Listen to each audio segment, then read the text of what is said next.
The Iberian Peninsula was never more wealthy, more cultured, nor more important in the concert of nations than during the period between the 9th and 13th centuries.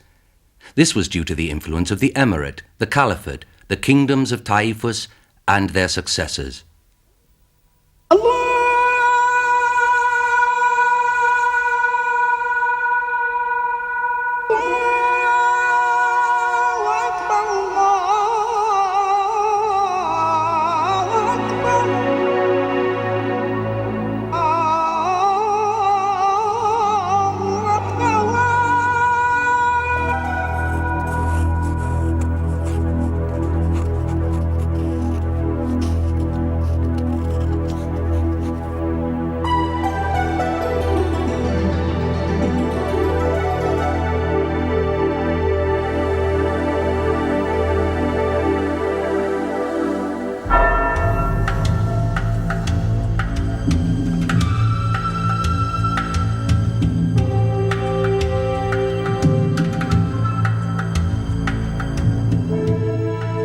Those who've had the patience to count them say that 86 castles raise their heads in the province of Alicante.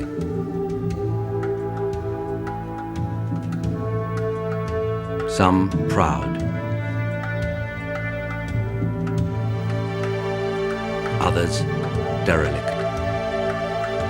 The rest, barely a few stones. There are some so old that the experts, unable to date them accurately, are cautious and say that their origins are lost in the darkness of history.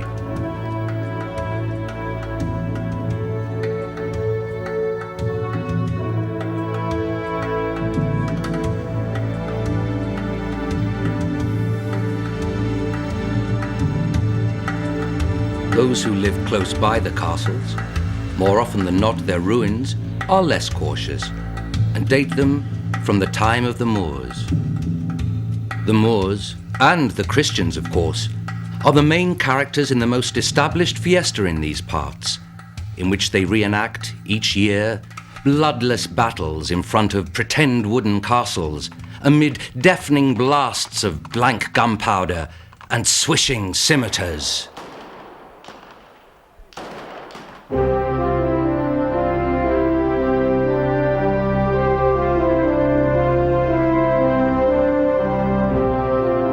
Will accompany us as we start our journey to the tops of hills and hillocks, mounds and cliffs, and we'll talk of them extensively, for they occupied this land for more than 7 centuries.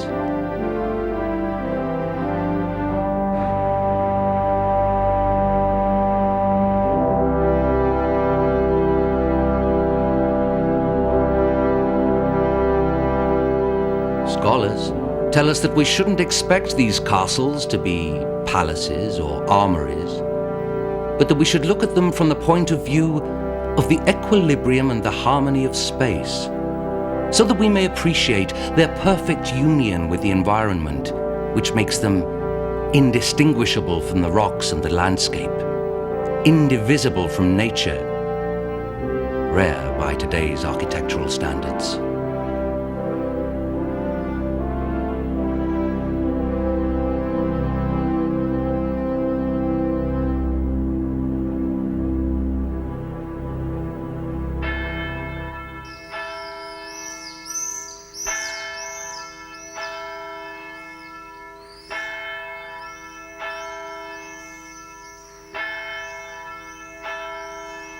We start in Orihuela, which justly holds the title of City of Artistic and Historical Importance. Beneath its bridges run the mostly calm, sometimes savage waters of the Segura River, known in other times as the Tudmia River or White River.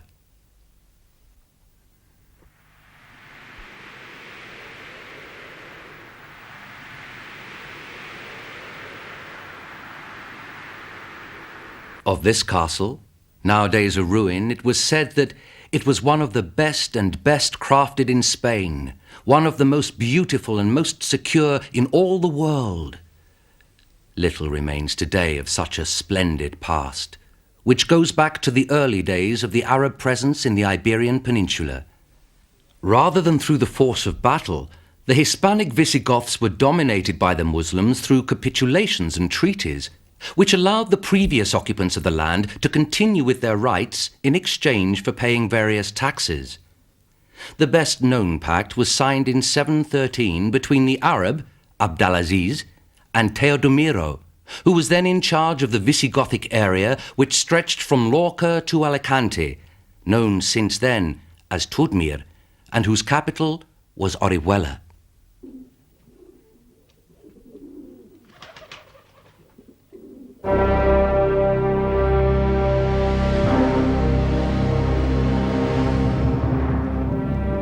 Legend has it that after a fierce battle between the troops of Teodomiro and those of Abdalaziz, Teodomiro sought refuge in the castle with his decimated forces.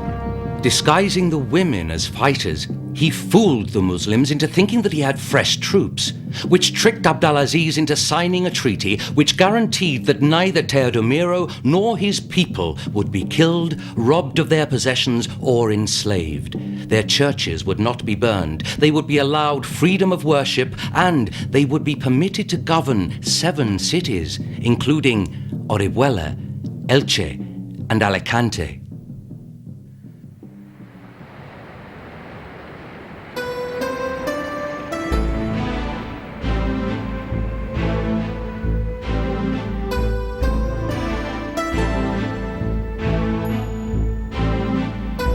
The tranquil inlet of Alicante and the majestic cliff of Monte Benacantil guaranteed protection for the castle located on its peak, and it was an ideal shelter for the first Muslim settlers.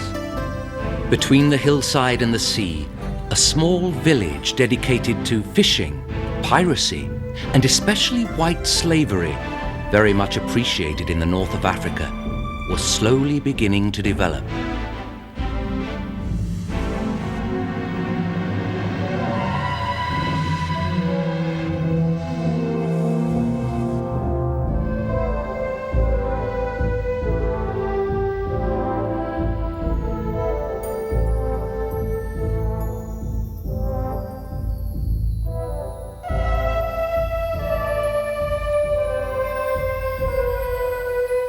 By the end of the 9th century, Alicante's castle was the administrative head of a large territory ruled by the Banu Saith family.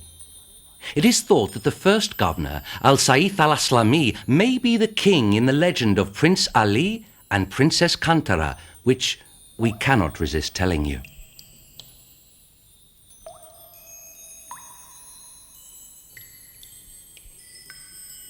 There were 2 princes who were both suitors to the beautiful Princess Kantara. The king couldn't decide who should win the hand of his daughter, so he set each a task. One had to find the most exquisite and delicate spices from far-off India. The other, called Ali, had to bring the waters of the Green River or the River of Castalla to the city via an aqueduct. In the princess's heart, there was only room for the love of Ali, but he failed in his task. The other suitor, however, succeeded in his, bringing spices not only from India, but from Ceylon, and even from beyond the Sea of Java. Rather than renounce her love for Ali and marrying the other suitor, the princess chose to die and threw herself into the sea. When Ali learned of his lover's death, he too killed himself, and the names of Ali and Kantara gave, so the legend has it, the name to the city of Alicante. When the Christian Alfonso X conquered the city, he consolidated and extended the fortification. But it was not until the reign of Jaime II that the old Muslim citadel was refurbished.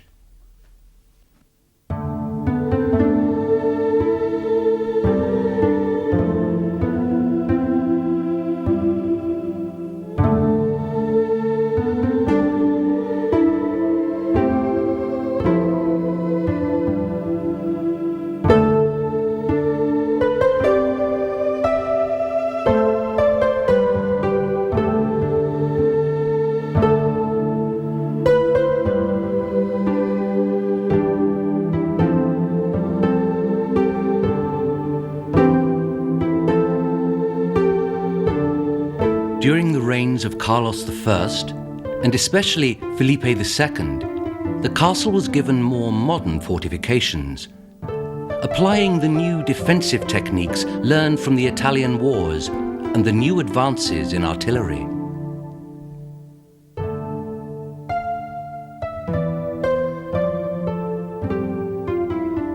In the area surrounding Alicante's castle, fortifications began to appear. They were situated near to the paths and were able to communicate using visual signs. One example is the castle of Busot, whose name undeniably has an Islamic origin. Its proximity to Alicante no doubt diminished its importance.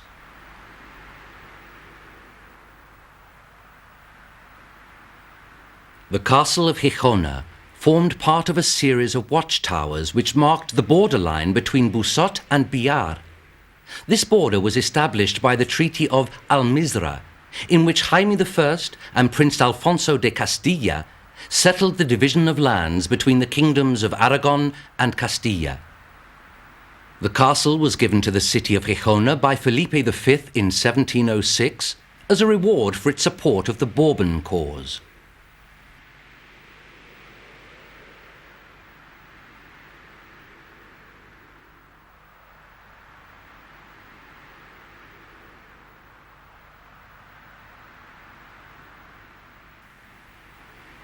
Hardly anything remains of the original Muslim fortifications in the castle of Castalla.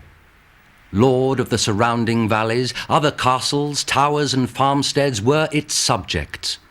From the beginning of the conquest, Castalla was an important strategic point. Claimed from the Arabs by Jaime I, it sided with Felipe V during the War of Succession.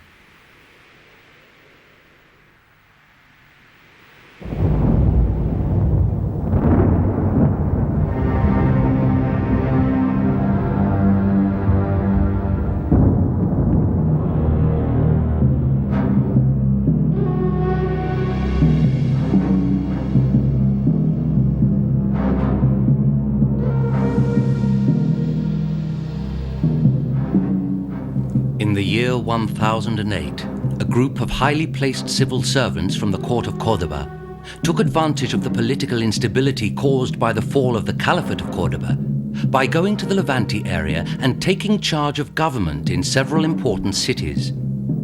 Mujahid, for example, established himself in Denia and soon declared himself independent, creating the Taifa, or domain, which bears his name and which stretched from Játiva to Orihuela.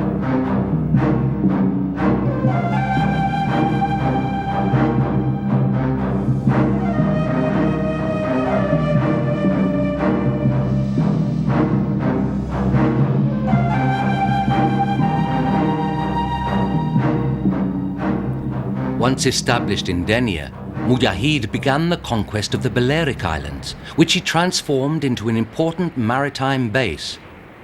From his two strongholds, he dedicated his time to the lucrative business of piracy, his main source of income.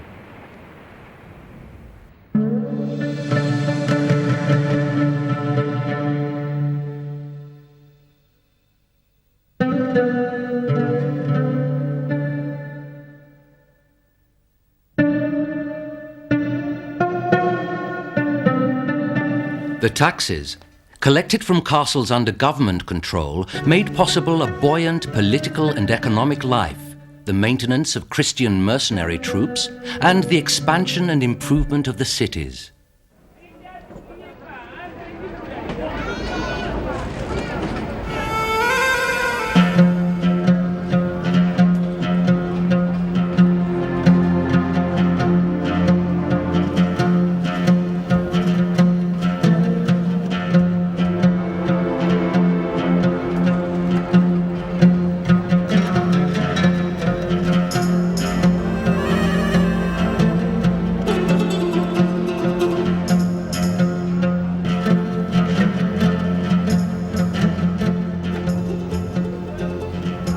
From the magnificent past of the city of Denia ring the words of the Arab geographist Al-Idrisi, who described Denia as a populous city with a powerful maritime economy defended by an impregnable castle.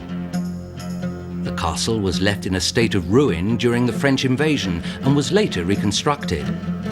It is said that Miguel de Cervantes arrived at this port from his captivity in Algeria.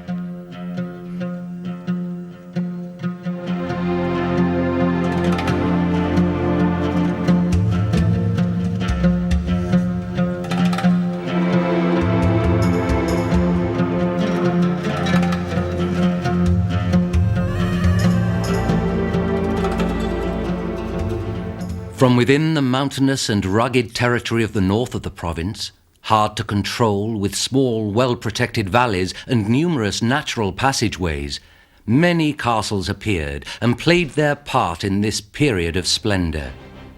Like the castle of Denia, or others of a different period, like the Almoravides and the Almohades, or during the last period of Muslim domination, when the castles were held by small territorial lords, like Al-Athrak.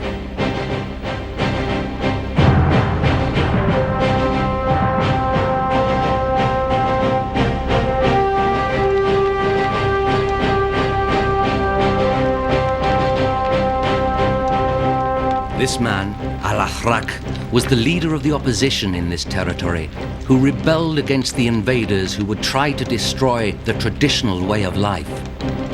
He controlled several castles in the mountain area, from Pego to Alcoy.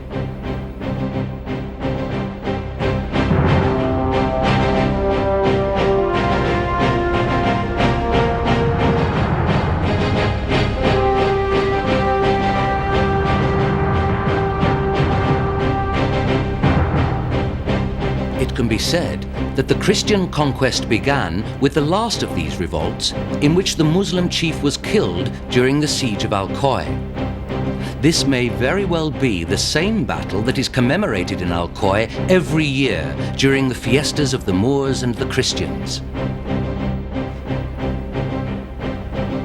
Many steep castles were witness to the Al-Athrak rebellions and to the conquest of Jaime I. Like the castle of Gallinera, destroyed later by 2 earthquakes, the castles of Lorcha, Penagila, Alcalá, and so many others that time and dereliction have destroyed.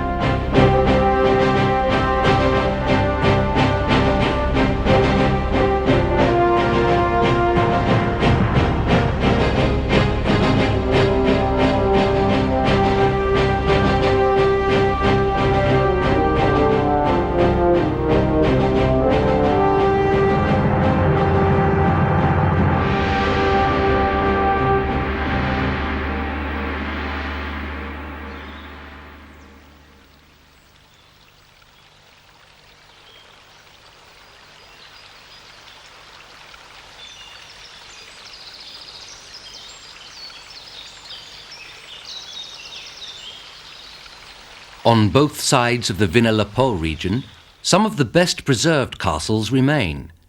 These are the lands of Don Juan Manuel, author of the immortal Book of the Examples of the Count Lucanor and of Petronio, one of the first storybooks in the history of Western literature.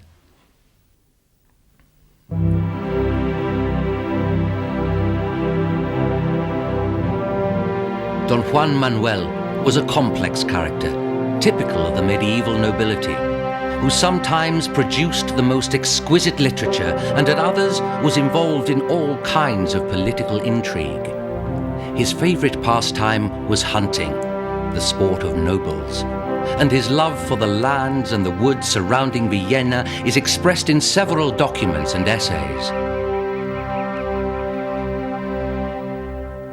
It was Don Juan Manuel who transformed the castle of Atalaya in Villena into a residential palace.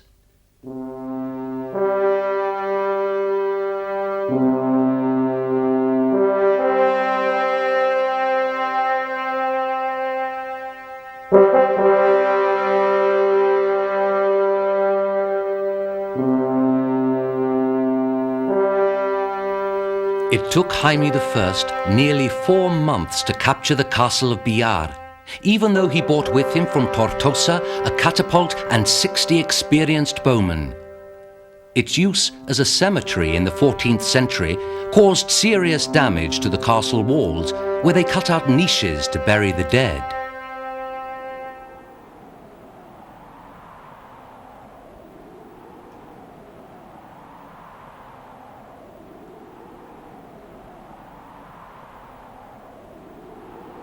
From the castle of Bañeres de Mariola, situated near the source of the Vinalopó River, you can make out 4 provinces: Valencia, Murcia, Albacete, and Alicante.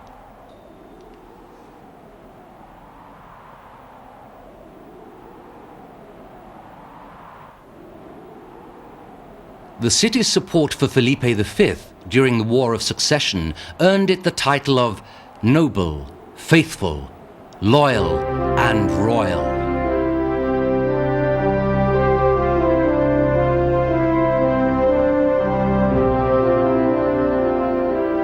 Saxe, to the right of the Vinalopó, the finest example of a rock-carved castle.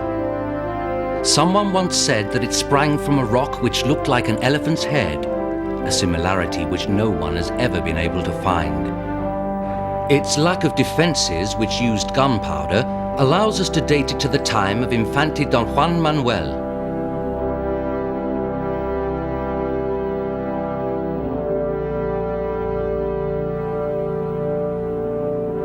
This is the castle of Petrer, to the left of the river. It stands 461 meters above sea level, and, having been reconstructed, its tower now has one more level than the original.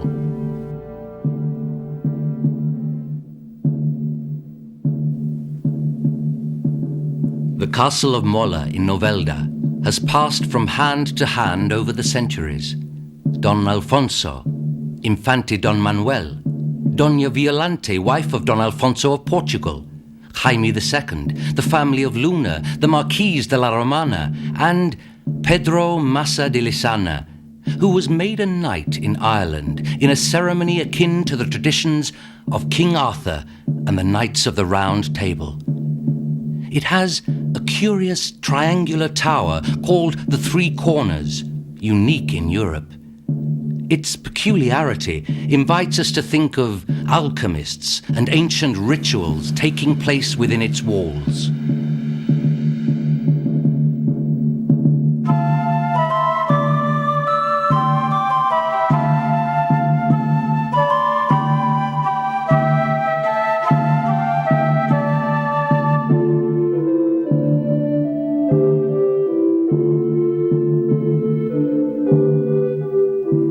Defending the highest point of the medieval enclosure of Elche stands the Alcázar de la Señoría, also known as the Palace of Altamira.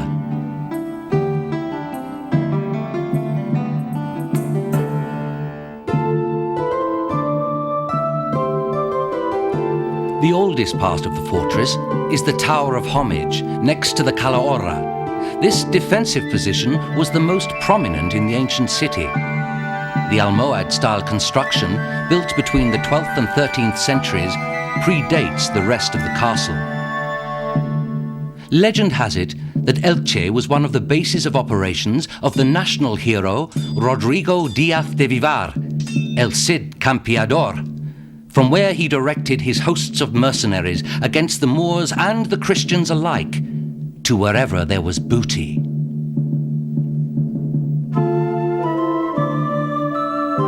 Although Calahorra's tower is not a castle, it was an important defensive asset, and one can imagine the magnitude of the walled citadel of which it formed part. The first record of the castle dates from 1264, when Jaime I demanded the surrender of the Moors.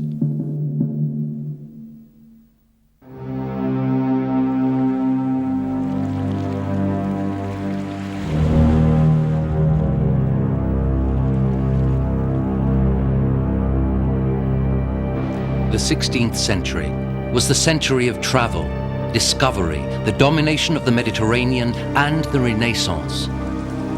The castles located inland were obsolete, like set dressing in a story of pests, wars, and feuds. The 16th century was also the century of Christianity. But with this faith came fear of the Berber Muslims, who constantly marauded the coast, frequently abducting Christians to sell as slaves. To counter this constant threat, they built fortresses, towers, and observation points to protect those who lived near to the coast. Santa Pola, Guardamar, El Campello, Villajoyosa, Altea, Calpe show today how those fears were turned into stones.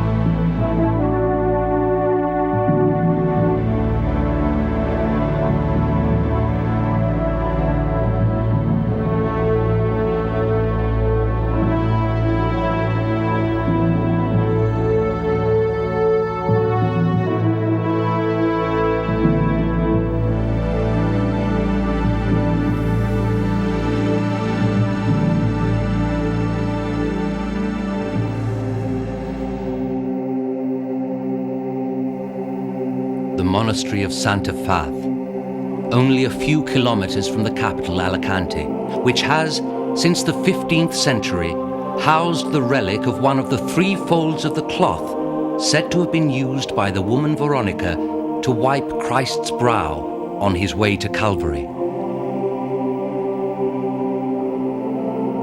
It was for many years the target of pirate raids. The renegade eunuch Hassan Aga and the pirate Dragut were powerless against the watchtower, which still stands proud today above what were once the fields that fed the city.